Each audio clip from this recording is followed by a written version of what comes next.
So I will take attendance then. I see Mike Stevens. I see Supervisor Syed, Rosemarie, Denise, Paul Briggs, and Ismat, and Seth Niski, admin.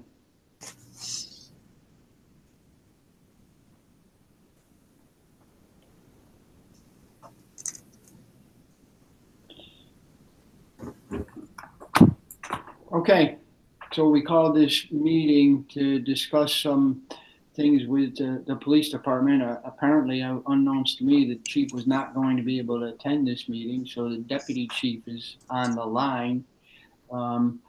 And I know there was some talk about having this go into executive session, but prior to that, I think we should possibly let the deputy chief speak, if that's okay. If there's no objections. Okay, Mike.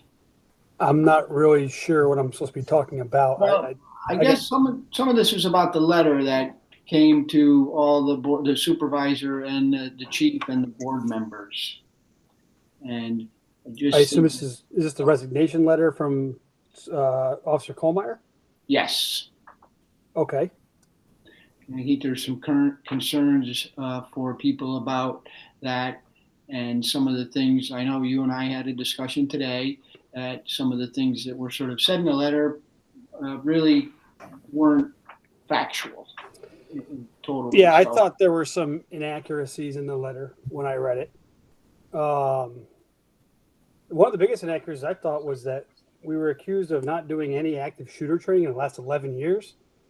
I'm not quite sure how that's possible because we have. I can think of, I believe, 3 that we've done in 11 years. Maybe not to the scale that we've wanted to do them, because with training, one of the biggest problems we run into is that we'll try to schedule a training and officers may take time off and make themselves unavailable for the training. That's a common thing that we run into. So when we're trying to staff the road 24 hours a day and make sure we have enough people on the street, if we don't have people, if we have people who take time off, we can't get a reasonable, I use the word quorum for lack of a better word at this point, but to get an effective training. I know the one training I'm thinking of was Rosendale School. The school district allowed us to use one of the schools to do an active shooter training. And I was there, I was still a sergeant. We're going back 7-8 years now. And we had to do it with like 3 people there because there just wasn't, people had taken time off. There was no way to cover the street and do an effective training. So it said we've had an active shooter incident in that time frame. In my career, we've never had an active shooter incident. By pure definition, I mean. We've had a shooting that we're all aware of that occurred, I think, in 19 when I was on vacation. It was May of 19 at Hillcrest Village. But by definition, that's not an active shooter. So I don't really know what Officer Kohlmeyer is talking about. I was a little taken back by that because he is a certified firearms instructor. He should know by definition what that is. And I don't even know if that's what he was speaking to because it was unclear in his resignation letter. So I don't know what he's talking about when he says we had an active shooter incident, yet we haven't received training on it. So I can't really speak to that. Denise Hook, you have a question? Yeah, I don't want to put you on the spot on this. Do you think that perhaps it might be best if the letter that was sent to us in writing, maybe you and the chief, because I'm surprised she isn't here too. I don't know where she is. Maybe answer us in writing in it. We were given it in writing. I think I'd like it back in writing. And that way you're not being forced to answer things that you don't even really know what you're being asked. That's not fair to you. And yeah, is this an HR matter? I just don't know if talking about this. Yeah, like I said, I don't know. I was made aware of this afternoon Sure. Yeah. So I don't or want to put you this on the morning. spot, So Mike. You're I trying to don't do your really best know. I here mean, and guess. yeah, Yeah. it was unclear when I read the letter. I don't know if Chief Wall would have more on it. I know Mhm. she's had more conversations with Officer Kohlmeyer than I had. It sounded like from reading that letter, she had conversations with him, right? He keeps referring back to she's trying. And so, Yeah, that was. I think I took the same impression from that. Um, but to be completely honest, that's gonna be a guess. I don't I know. know. I I know. don't know. Can I ask a question here? Bill, I saw your email on this. Were you asking the chief to respond to the board on the issues raised as, as opposed to responding back to the officer? Is that what you were Yeah, asking no, for? no, I wanted her to respond to us as a board in writing, just as Denise had said.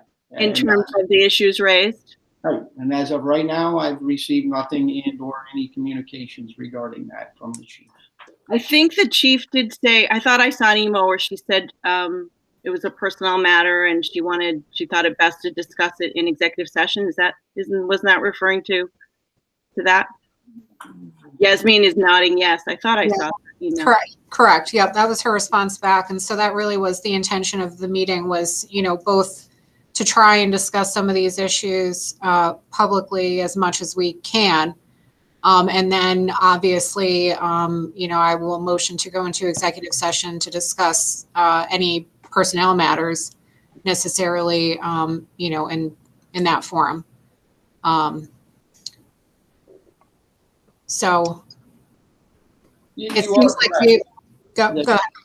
that she said that she felt it was a personnel matter, but my request was for her to talk about staffing levels and to talk about training which has occurred.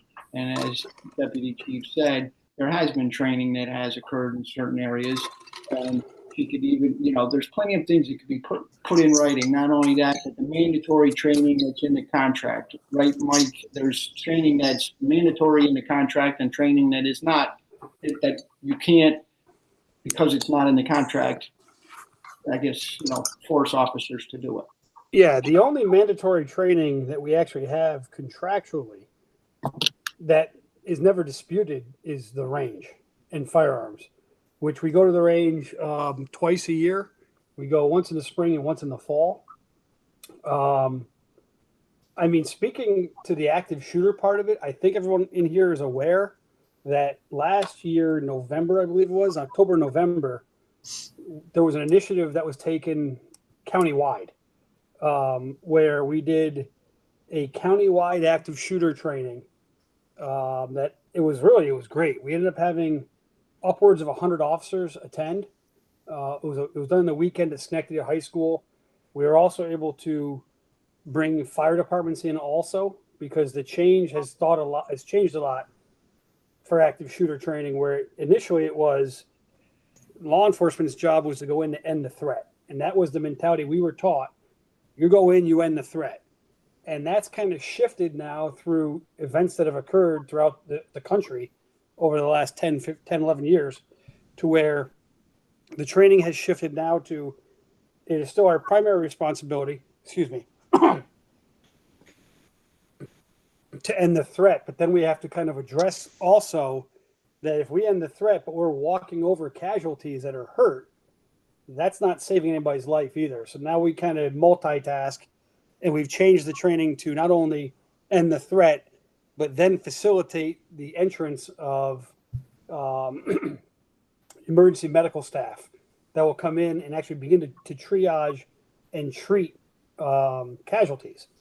And that includes the officers, stop the bleed training, very basic first responder in terms of trying to control bleeding, applying tourniquets. That's what this has all evolved into. And we took part of a training in November, and we are also looking to host that countywide training this year.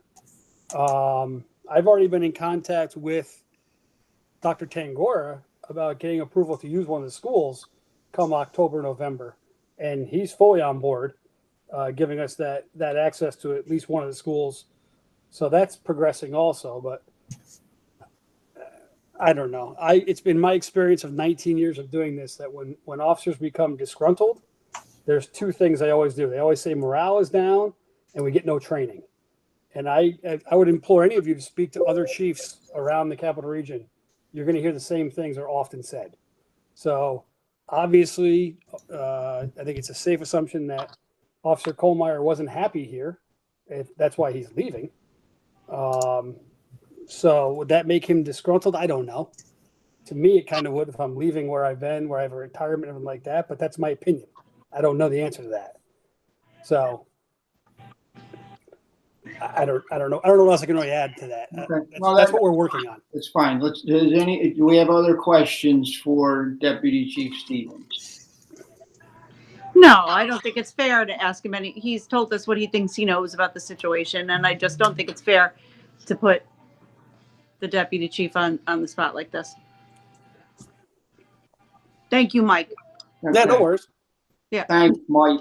Thanks, Mike. Thanks, Mike. Again, as I said earlier, I wasn't clear when you sent that email, Bill, if you were asking the chief to respond to Officer Kohlmeyer or to us. So I wasn't even clear. I wasn't even clear on that. So I read it as this was going to be a matter that was discussed at your next committee meeting in executive session.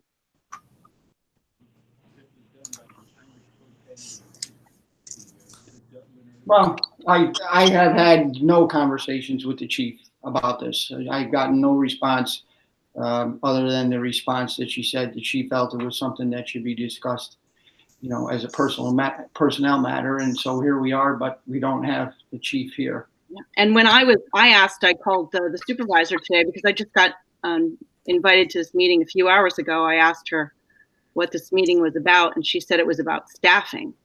So I didn't even know we were going to be discussing this particular issue. Right. Well, and to get to the point about my letter, I said, I think it'd be beneficial if you or your team respond and give the board the plan going forward, the board.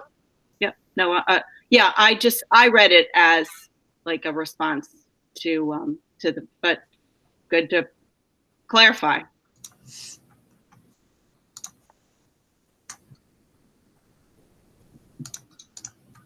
Right, and there was that call out specifically for staffing that,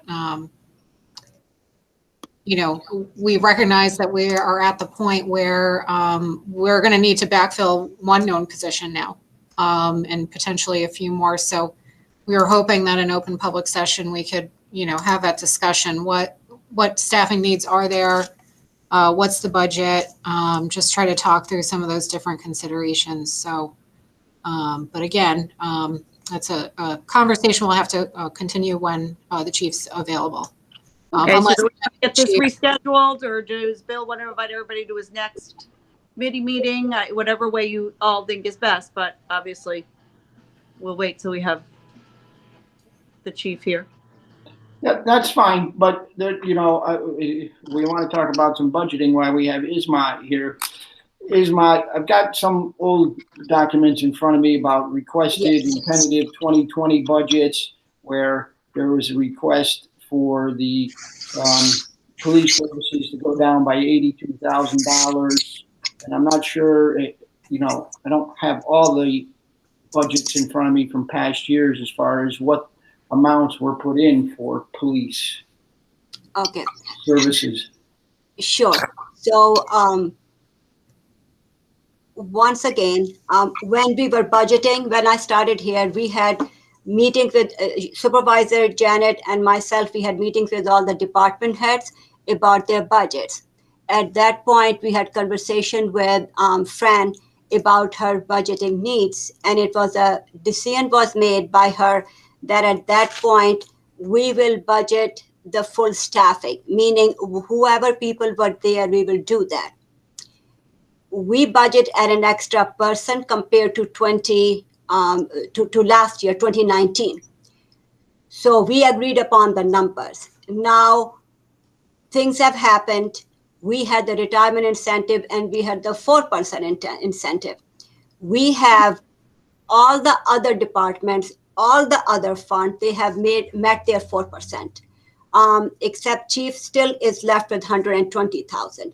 So if you take Paul Hobson's retirement, and you take Carlton, Kuhlmeyer, right? Yeah, that was correct. Kohlmeyer. Kohlmeyer, thank you. His resignation, Andrea's retirement, and then the addition to Paul Daly's detective stipend of $1,500, all the savings net to $121,000 approximately, plus some in change. Now that basically, and her 4% challenge was $120,000.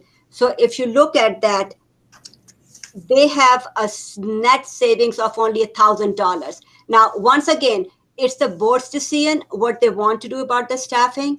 All have been asking is that just tell us what the staffing is and where the money is going to come from. Because I am just your fiscal person. I do the numbers and I support the decisions you guys make. And that's it. So at this point, what I see there are no savings after meeting the 120,000, but I don't know at this point. Just Can you just, you don't need to do it right this minute, but I would like you to send me the numbers, because what I have in front of me, like the actual budget for 2018 was $2,449,000. In 2019, this is just personal services line for the police department, was $2,612,906. you're talking about, okay. Then in 2020, the requested amount went to $2,530,000 and changed down $82,000. And Yes. then I'm interested in what number was put forth for 2021. Okay, you're talking about everybody? I mean, I can tell you separately for the police officers. Hold on one second. Yes, please, this is in budget line A003120, Police Department, line 1000 is the one I'm working off of. So again, I don't need you to do that right this minute immediately, but these are the numbers that I would like to see the comparison for the years, and then I suppose even your projections, so we can get a handle on that. Probably also including administration, because there were changes in those budget lines. Yeah, and the overtime. Yep, and the overtime. It's all in those first about 5 lines of police department budget. No problem. Okay, so we can look at that. Don't need to do that right now, but that's something that we would need to look at. And there was talk about possibly going into an executive session of this meeting. Is that still required, Yasmin? Yes, I believe so. So I will make that motion. So I'm going to motion to enter into executive session pursuant to Public Officers Law, Section 105, subsection F, to discuss the employment history of a particular person and matters leading to the appointment and employment of particular persons. If I could have a second on that motion. Second. Thank you. All those in favor signify by saying aye. Aye. Aye. Any opposed? Okay, we're now going to enter into executive session. At the conclusion of executive session, I don't believe that we will take up any further business. If we do, we will conclude that executive session, come back into open public meeting.